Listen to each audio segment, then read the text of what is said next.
All right, we have all the spark plugs out, and we're just going to try and turn it over and see what happens. This one.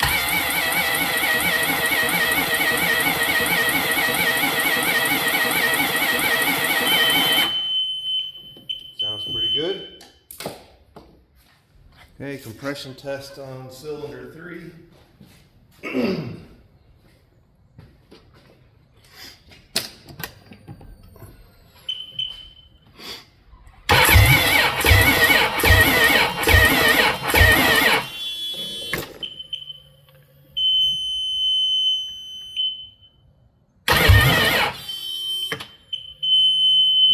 I don't know if I don't have enough juice or what.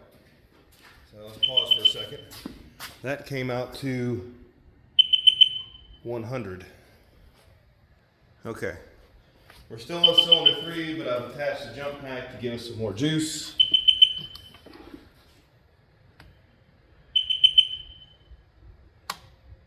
And now we're on, okay.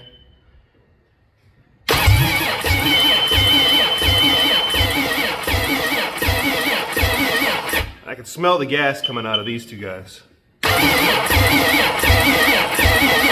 So right now, that's at 125.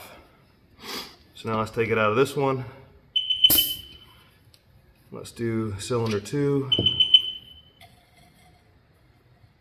Cylinder 2, and we reset it.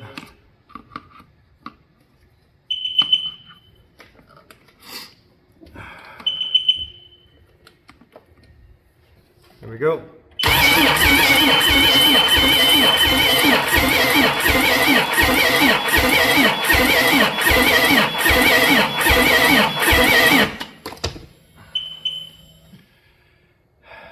That's at 125 as well.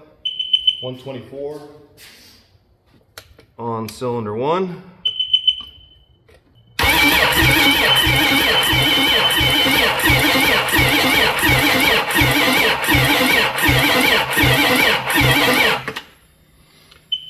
And he's at 125, so that's nice, they're all equal.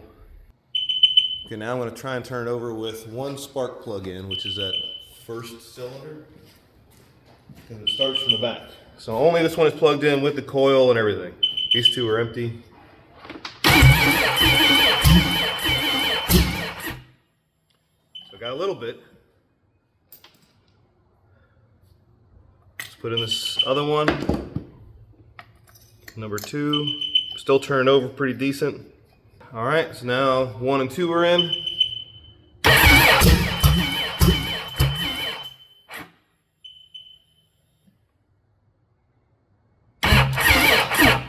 And I'm out of juice. So that is it for today.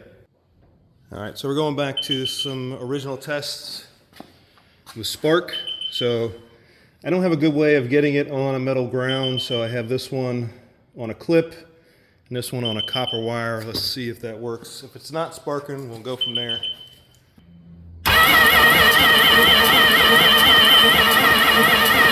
Actually, you can see all 3 of them firing. Those are good sparks. So spark is not my problem.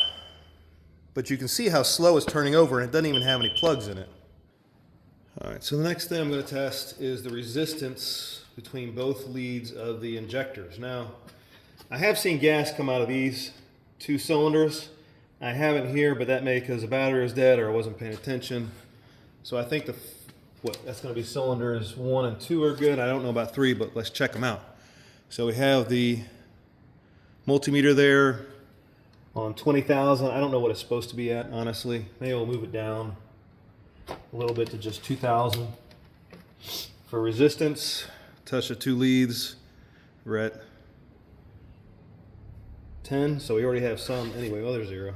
There's not getting a good connection. So let's test between these 2 guys. Get that black wire out of the way. All right, so, and hopefully I'll find it online and we'll see what it's supposed to be, but 13,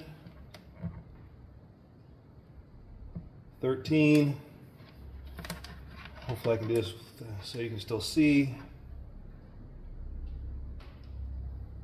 13, so each one of these is the same, so that's good. So the next thing we'll do is one of these leads is to the positive and the other is to the ground, to either the ECM or the M pin.